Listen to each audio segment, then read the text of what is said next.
American viewers, hello.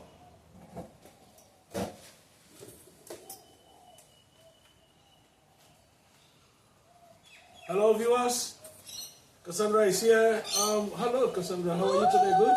Good. Good voice. Yes. You reminded me. Yes.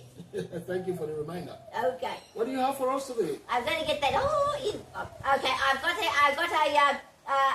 it's an essay and it's called Anthropomorphizing. Anyone coming into English from another language might balk at this word. I grew up in English and I balk at it. The word means to make animals seem like humans. Science said that one should not do it. Anthropomorphize, changing them into humans. But I have seen animals do it all by their little selves with bad grammar. One day, Mum and I were taking our two dogs for a walk. This was 50 years ago. I've just dated myself. Morris, the oldest and biggest, was a Kelpie Cross, our Australian sheepdog.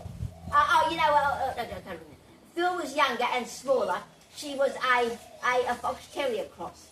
We were all walking. We got them at two different times, you see. And Morris, the eldest, she was sort of the pack leader.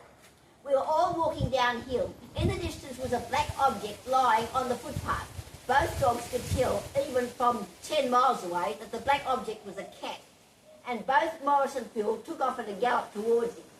Picture two locomotive trains going downhill at speed, 90 miles an hour, or 1,000 kilometres, modern parlance. One of them, Morris, roaring like a lion all the way down.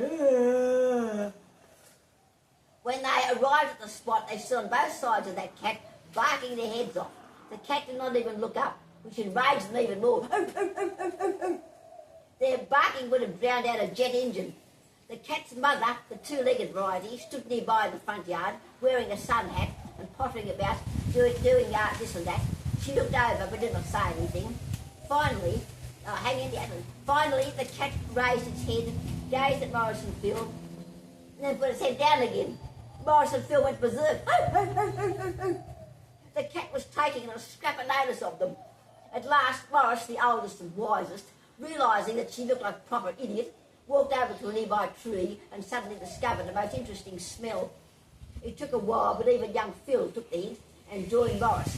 But for 1 second, she looked back over her shoulder and gave that cat a withering, that plant withers, if they give someone a withering look, make them wither up. 1 second, she looked back over her shoulder and gave that cat a withering. In cartoons, dogs barking, it's always written as a woof, woof, or oh. Phil was saying that she and Morris had done their part as good dogs do, barking their heads off at a cat, any cat, and so that feline pussycat should have followed its instincts and hissed and snarled and ran up the nearest tree. But no, it just had to lay there and make those two dogs look like idiots. Phil just had to have the last word, the final, that's it. She just stood there having a smell with Morris at the tree, and she just looked back 1 second and came, we did our part, you should have done yours. You let the side down, dear. Now, many years later, and 2 houses back from here, I spotted in the laundry area a half-grown daddy long-legged spider. Right, this is a daddy long-legged spider, so I will show you. You know those ones that got a teeny-weeny little body, about a couple of millimetres long, and they've got the very thin, wide legs. That's about that size of a daddy long-legged spider. They're probably all over the world. I suppose you recognise it. Flipping away. That's the wind. Now, I was crawling along a vertical brick wall like that. It had obviously been in the the fight of its life and had barely managed to save itself. It had only 3 legs left out of 8, and its fangs were still wide open in terror of being attacked again. It was walking along, the two legs on one side, on the top side. I was walking along, and its fangs were like that. I was in terror of being attacked again. Like I walked out, PTSD, post-traumatic stress disorder. There you are. We're not the only ones to have it. Humans, that spider, half-grown, daddy long-legged spider, was walking along, thinking it was going to be attacked again, and just barely managed to survive. That's it. It anthropomorphized itself. It made itself like a human. I don't have to do it. Right, now. There you go. Yeah, okay. And one more here. I have 2 little poems for you. Yeah. I just don't want to go flying off. No, I want to go flying. No. Oh, keep going on. So I say, get on with it. The worst thing that happened in the video is silence. Sorry about that all. My Little Darling. This is called My Little Darling by 9 Cats. A song on the joys of owning a cat with all the attendant and flap. My sweet little darlings, the joys of my life. Never mind the screaming, the tears and the strife. The horror of cleaning up messes from under the table.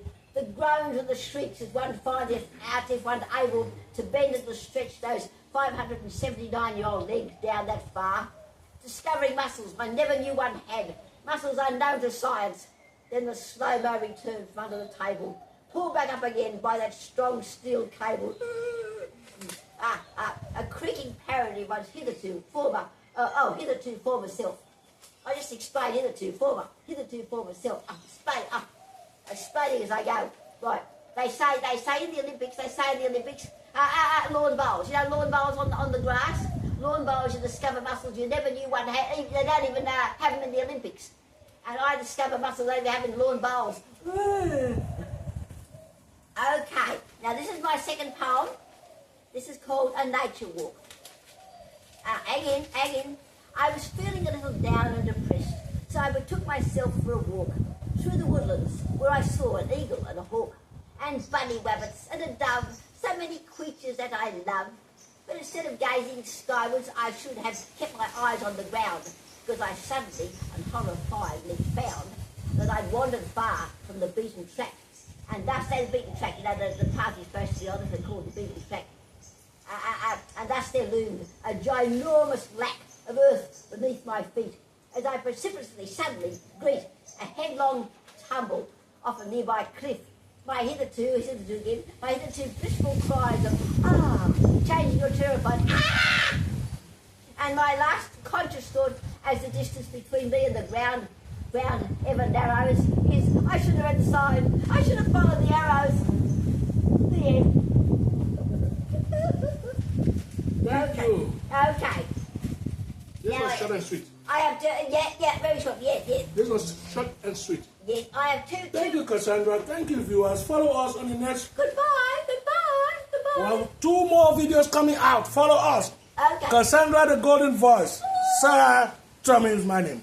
Thank you, Studios 99. Out.